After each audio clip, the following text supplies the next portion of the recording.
Please. मैं ध्यान तो नहीं दूंगी, मगर मेरा कान बहुत शार्प है। Please you address the chair. मैं क्या करूं उसका? उसका मैं कुछ नहीं कर सकती।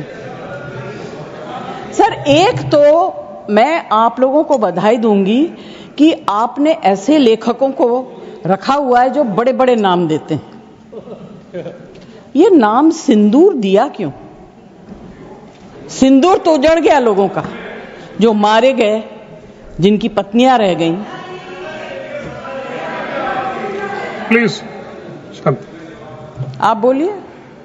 प्लीज आइदर यू स्पीक और आई विल स्पीक। जज आप बोलिए। Please address the chair. मैं छोड़ूंगी। You address the chair. I will not. जो आप बोल रहे हैं वही रिकॉर्ड में जाएगा। केवल जो आप बोल रहे हैं वही रिकॉर्ड में जाएगा। When you speak, I don't interrupt. When a woman speaks, I never interrupt. So please mind your tongue. Address chair. Priyanka, don't control me. Sir, ये जो यात्री गए थे, मैं बिल्कुल बाकी चीजों के ऊपर ध्यान नहीं दे रही। जो यात्री गए थे वो किस लिए गए थे?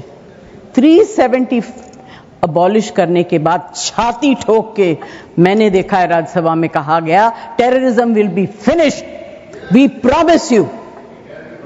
What happened? ये यात्री उसी भरोसे गए थे। आपने प्रॉमिस किया था हम जा रहे हैं कश्मीर, हमारे लिए तो जन्नत है। मिला क्या उन लोगों को जन्नत से?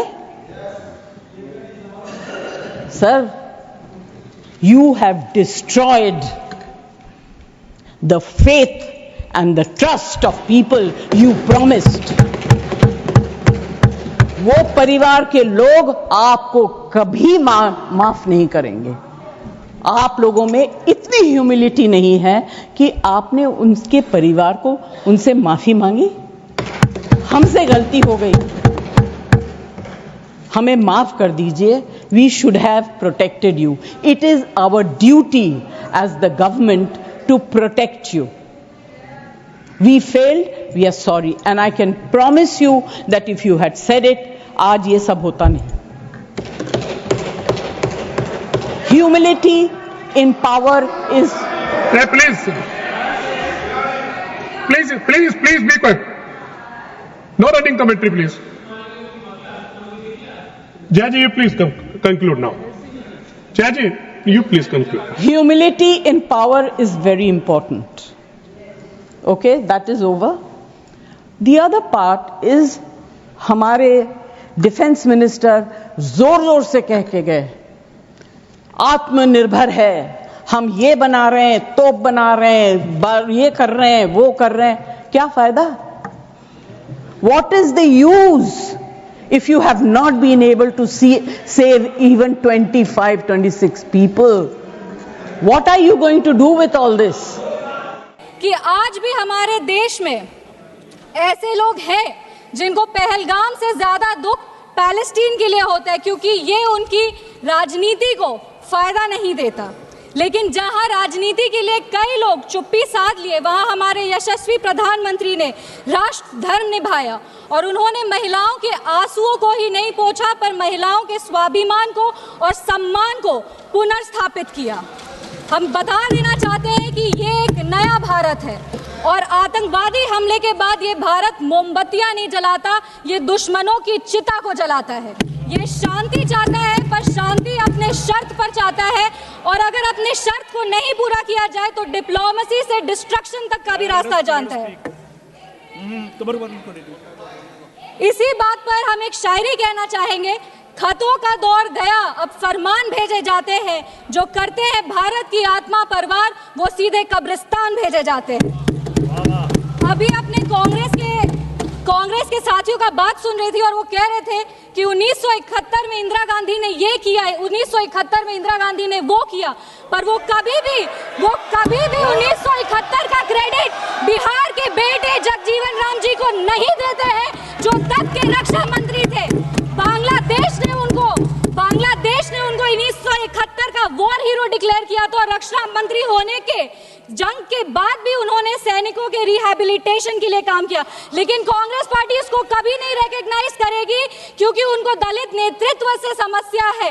वो सिर्फ उनके साथ रहना चाहते हैं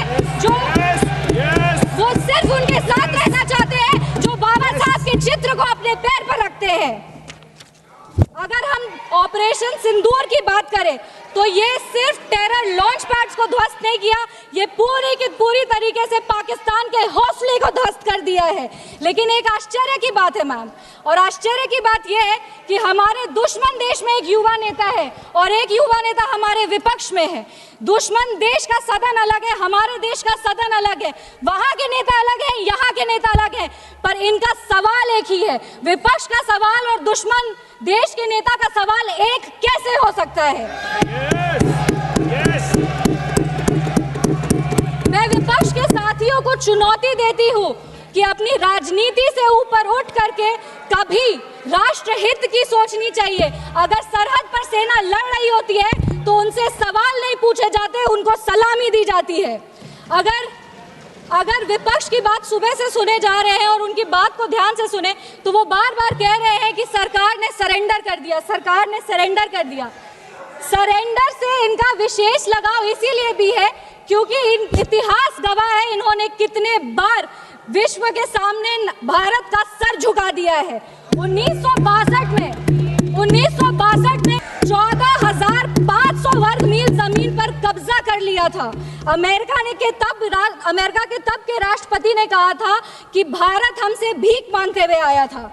1971 में वेस्टर्न मीडिया ने प्रधानमंत्री के बारे में जो भी कहा हो, उन्होंने हमारे देश के बारे में, भारत के बारे में कहा कि भारत एक धोखेबाज देश है और भारत नागरिक धोखेबाज लोग हैं। ये था भारत का इमेज आपके शासनकाल में। 1985 में CIA के क्लासिफाइड रिपोर्ट्स है कि विदेशी तंत्र भारत की सरकार को चलाती थी। इनसे जवाब मांगिए। 2001 विश्व के सबसे बड़े लोकतंत्र के सबसे बड़े मंदिर पर हमला हुआ और ये लोग चुप बैठे रह गए। 2008 मुंबई अटैक, पूरी तरीके से देश को झकझोर दिया गया, पर इन्होंने कभी नहीं जवाब दिया। अगर आज आतंकवादियों को जवाब दिया है तो वो हमारे यशस्वी प्रधानमंत्री श्री नरेंद्र मोदी जी की सरकार ने दिया है।